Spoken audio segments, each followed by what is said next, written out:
J'espère que vous allez bien, j'espère que vous vous portez bien, j'espère que vous passez une agréable journée. Voilà, nous avons espéré pouvoir passer une agréable journée, mais nous avons découvert encore une fois la démonstration de la grande hypocrisie du régime algérien et de son incohérence et de sa dissymétrie interne et son incohérence par rapport à ses propres principes. Les dirigeants algériens prennent toujours un certain discours, sur la scène publique, mais dans les coulisses, ou là, quelque part, juste dans leur comportement, dans leur politique, notamment sur la scène internationale, ils se comportent de la manière exactement, avec l'exact contraire par rapport à ce discours officiel qu'ils prônent ou là par rapport à ses valeurs. En fait, c'est simple, l'hypocrisie, il y a un décalage. Voilà, je vais expliquer comme l'air pour bien vous expliquer la situation, parce que des fois j'ai du mal à trouver les mots pour expliquer la mécanique de l'hypocrisie et de la schizophrénie du régime algérien. C'est une véritable schizophrénie.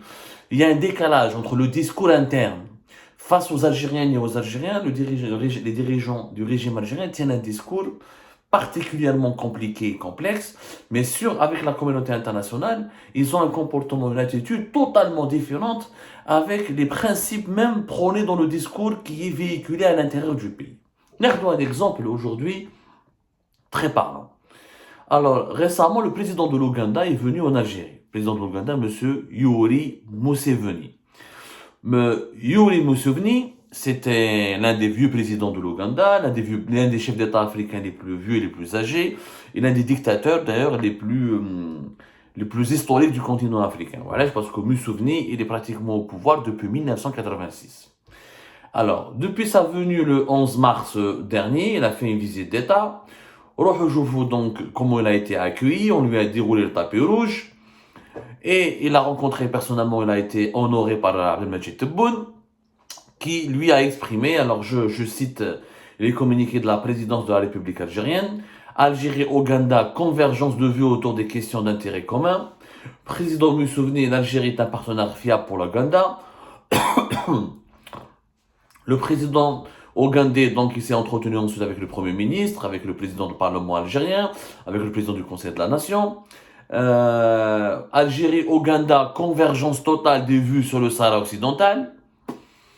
Je ne savais pas que l'Ouganda est un soutien pour le Polisario, etc. Mais on va voir.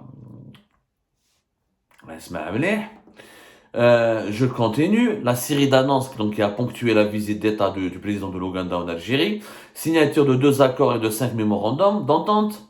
Entretien élargi entre le président de la République Abdelmajid Tebboune et le président de l'Ouganda Museveni. Donc, il y a tout un... L'Ouganda, donc le président de l'Ouganda, ce chef d'État africain, a été mis à l'honneur, a été honoré, il a bénéficié de tous les hommages que l'Algérie lui a rendus avec beaucoup de faste. Ce président a été accueilli chaleureusement et l'Ouganda est devenu donc, comme par hasard, un partenaire important pour l'Algérie. Bon, beaucoup d'Algériens et d'Algériens ne connaissent pas l'Ouganda. Moi, j'ai eu le plaisir de visiter l'Ouganda parce que j'ai couvert en tant que journaliste, je travaillais pour la Tribune à l'époque, le défunt quotidien francophone algérien qui est mort, parmi les meilleurs quotidiens francophones à l'époque. La Tribune en 2010, j'avais couvert le sommet des chefs d'État africains. À l'époque, c'était Bouteflika Je suis parti en voyage présidentiel et j'étais parmi les journalistes algériens qui ont accompagné Abdelaziz Bouteflika lors de ce périple africain pour participer au sommet des chefs d'État qui a été organisé à Kampala, la capitale de l'Ouganda. Un pays anglophone parmi les plus stables de la région. C'est un pays de 45 millions d'habitants. Pratiquement nous avons la même population, mais c'est un pays qui dispose d'une superficie géographique nettement moins importante que celle de l'Algérie. C'est un petit pays de la région des Grands Lacs. Il est frontalier avec le Congo, avec le Rwanda, avec le Kenya. Donc il est à la limite entre l'Afrique de l'Est et l'Afrique centrale. Voilà. Mais on appelle ça la région des Grands Lacs. Donc l'Ouganda et Jma, c'est un pays dynamique. Franchement, c'est un pays dynamique, mais ça reste un pays pauvre. Mais il touche beaucoup de richesses, etc. Mais c'est un pays, l'un des rares pays stables de la région. Il connaît une importante et il connaît une importante croissance démographique, une importante croissance économique et démographique. On est 45 millions, on a 45 millions. On est 46, l'Ouganda c'est 45. Donc pratiquement des pays sur le plan démographique, ce sont des pays très similaires. Kampala est une ville très dynamique, franchement c'est un pays qui connaît, ça fait partie de cette Afrique anglophone. Il y a des gratte-ciel, il y a des nouvelles infrastructures, il y a des projets, il y a il y a une volonté, une sorte de dynamisme. Mais bon, mais ça reste un pays très inégalitaire et très pauvre parce qu'ils n'ont pas de ressources minières et énergétiques énormes. C'est un pays beaucoup moins riche par rapport à son voisin le Congo, le Congo-Kinshasa, ou là le Kenya, ou la Tanzanie. Mais c'est un pays qui a de l'ambition, qui a vraiment de l'ambition. C'est l'un des rares pays stables. Sauf que ce pays qui est traité comme un ami par l'Algérie, ce président Moussouveni, qui est traité comme un grand ami par l'Algérie, et c'est par les dirigeants algériens, il se trouve que c'est d'abord et avant tout le grand ami d'Israël. Eh oui, Moussouveni, c'est le chef, il fait partie des dirigeants africains les plus fidèles, les plus proches, et ceux qui entrent les plus proches de Tel Aviv, d'Israël, et il fait partie des présidents africains qui ne cessent de pactiser, de soutenir Israël, et notamment qui sont favorables au développement des relations africo-israéliennes et africaines, aux relations africo-israéliennes. Israël, elle est très présente en Ouganda. Et le lobby israélien en Ouganda, il est très puissant. Et les rapports entre l'Ouganda et Israël sont très profonds depuis de nombreuses années, notamment depuis l'accession de ce président Museveni en 1986. Les liens entre Israël et l'Ouganda ont été renforcés. En février 2020, Benjamin Netanyahu a fait une visite très importante à Kampala en Ouganda. Il a été accueilli d'ailleurs avec tous les honneurs par le président de l'Ouganda, celui-là même qui s'est entretenu, qui a été accueilli chaleureusement par Abdelmajid Tebboune, à savoir M. Museveni. Le président de l'Ouganda s'est rendu déjà, je parle de M. Museveni en Israël, une première fois en 2003. Il a rencontré officiellement à l'époque Benjamin Netanyahu, qui était le ministre des Affaires étrangères. Le président de l'Ouganda, il est aussi très proche, il est ami avec un certain Raphaël Aitan, qui est un industriel israélien, ancien directeur du Mossad, des services secrets israéliens. Et je rappelle que Moussouveni, il s'est rendu une deuxième fois à Jérusalem, en 2011, le Quds, alors que Jérusalem, pour les pays arabes, et notamment pour l'Algérie, partisante de la cause palestinienne et dernier bastion du nationalisme arabe autour de la question palestinienne, Jérusalem est une question sacrée parce qu'Israël revendique Jérusalem comme capitale et tous les pays arabes et musulmans notamment et les soutiens de la cause palestinienne lui contestent ce privilège et veulent absolument empêcher qu'Israël se dote ils veulent empêcher que la communauté internationale reconnaisse qu'Israël a comme capitale Jérusalem. Officiellement, la capitale d'Israël, c'est Tel Aviv, alors que, officieusement, Israël fait tout pour que la communauté internationale reconnaisse Jérusalem comme capitale. D'ailleurs, l'État israélien a des bâtiments officiels à Jérusalem comme à Tel Aviv. Et l'ami de l'Algérie, M. Mussouveni, a été parmi les rares chefs d'État qui sont partis jusqu'à Jérusalem, ce qui est d'ailleurs une reconnaissance factuelle et directe, comme quoi Jérusalem est la capitale de Tel Aviv. Les relations ne se sont pas arrêtées là. Netanyahu, donc, Benjamin Netanyahu a une relation personnelle, je vais vous raconter pourquoi, avec l'Ouganda. Il y a eu un accord l'Ouganda et Israël pour délocaliser un certain nombre de réfugiés soudanais, éthiopiens et érythréens qui étaient en Israël pour les replacer en Afrique, notamment en Ouganda. Il y a eu des arrangements qui ont été faits, il y a eu une présence économique importante, il y a des investissements israéliens importants en Ouganda, il y a il y a des accords de coopération militaire entre Israël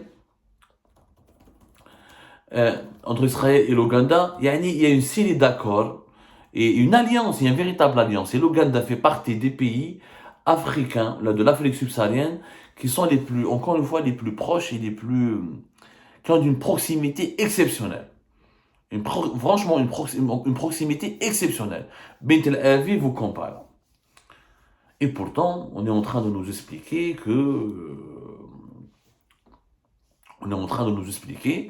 que l'Ouganda et monsieur le chef d'État, le président de l'Ouganda, monsieur Museveni, est un ami de l'Algérie.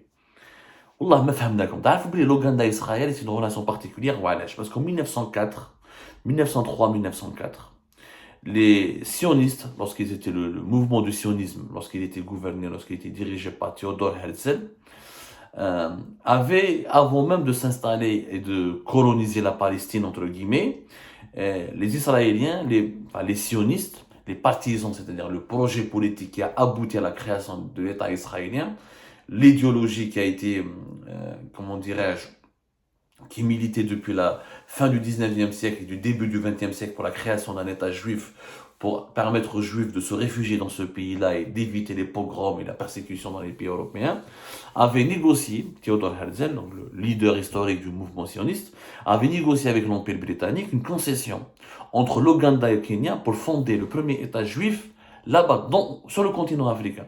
Et les Juifs et les sionistes ont choisi de créer cet État juif, entre guillemets, en Ouganda. Mais ce projet n'a jamais abouti parce que le congrès, lors du 6e congrès sioniste, les partisans ou les membres du mouvement sioniste ont rejeté cette proposition. Ils ont dit non, ou on crée un État israélien, ou l'État d'Israël sera créé en Palestine, ou c'est pas la peine. Les sionistes voulaient donc revenir sur la terre promise, entre guillemets, la terre sainte, qui est Israël, qui est le berceau historique de la présence juive dans le monde, de l'émergence du peuple juif, de l'existence du peuple juif dans le monde. Donc ce projet a été abandonné. Les rapports entre Israël et l'Ouganda sont aussi importants, parce qu'en 1976, entre juin et juillet 1976, il y avait un avion d'Air France. Les Algériens ne connaissent pas cet épisode compliqué de l'histoire. Il y avait un avion d'Air France qui devait relier Paris à Tel Aviv. Il y avait 246 passagers, avec 12 membres d'équipage qui ont été détournés par un commando palestinien. Ils ont fait cette opération de détournement de cet avion pour exiger la libération de 53 prisonniers palestiniens, des prisonniers politiques palestiniens. L'avion a d'abord transité par Benghazi en Libye, ensuite il a atterri à Entebbe en Ouganda. À l'époque, l'Ouganda était dirigé par un dictateur très célèbre, Amin Dada. Amin Dada qui jouait un rôle trouble au début. Amin Dada, c'était l'un des dictateurs les plus atroces, les plus féroces de l'histoire du continent africain. Quelquefois, il était avec l'Occident. Quand il avait des problèmes avec l'Occident, il se rangeait du côté de l'Union soviétique et des pays de l'Est. Et à l'époque, il avait collaboré un petit peu avec les pays arabes, partisans de la lutte pour l'indépendance de la Palestine. Et il a donné l'impression qu'il soutenait et aidait la prise d'otages. Les Israéliens ont organisé un raid, le raid de l'aéroport d'Entebbe, qui est un raid historique, pour éliminer les preneurs d'otages et libérer les otages. Ils ont éliminé les ravisseurs. Et une partie importante de cette opération s'est soldée d'ailleurs par la mort du frère de Benjamin Netanyahu, le frère aîné de Benjamin Netanyahu. Il s'appelle Jonathan Netanyahu, qui était un commandant, qui était l'un des responsables du raid. De ce raid effectué par les forces militaires israéliennes sur l'aéroport d'Entebbe, est mort lors de cette opération.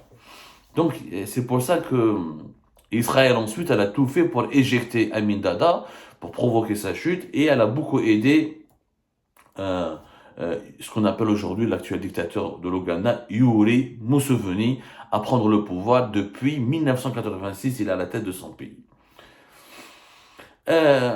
Aujourd'hui, Israël a une relation, d'après les derniers chiffres de 2020, 39 pays africains, sur 47 pays de l'Afrique subsaharienne, 39 pays ont des relations directes et indirectes avec Israël. Donc, l'Ouganda ne fait pas exception. Sauf que, quand les dirigeants algériens déroulent le tapis rouge à M.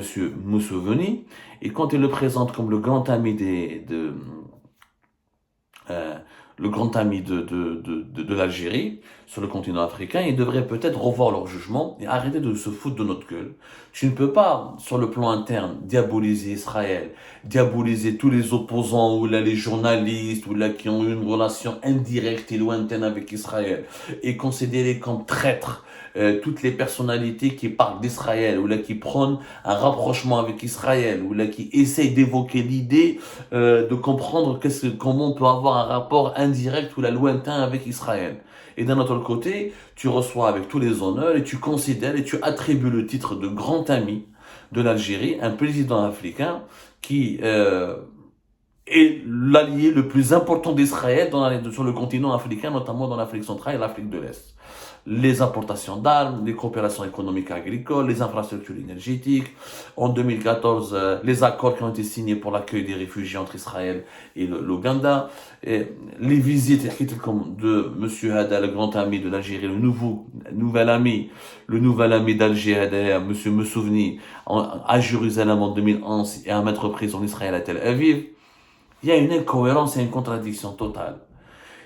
On interdit aux Algériennes et aux Algériens de savoir ce qui se passe en Israël, de parler d'Israël, d'avoir l'envie, la curiosité de comprendre comment on dit, est-ce qu'on peut avoir des relations ou non avec Israël. Mais monsieur Moussouvni, le grand ami des Israéliens en Afrique, il est accueilli, encore une fois, avec tous les honneurs par le régime algérien. Et l'Algérie le considère comme un partenaire fiable et un grand ami. Allez-y comprendre, Yajma, c'est une démonstration d'hypocrisie et le décalage entre le discours du régime algérien en interne et son discours et son comportement sur la scène mondiale, sur la scène internationale, avec les alliés d'Israël sur le continent africain. Ce décalage nous démontre encore une fois qu'il y a une véritable schizophrénie, qui ronge de l'intérieur le régime algérien. Et il était temps, je pense, de la souligner, cette schizophrénie, et de la rendre publique pour démontrer à nos compatriotes qu'il ne faut jamais prendre au sérieux les annonces et les discours de nos dirigeants, parce que malheureusement, ce sont des propos qui manquent profondément de rationalité.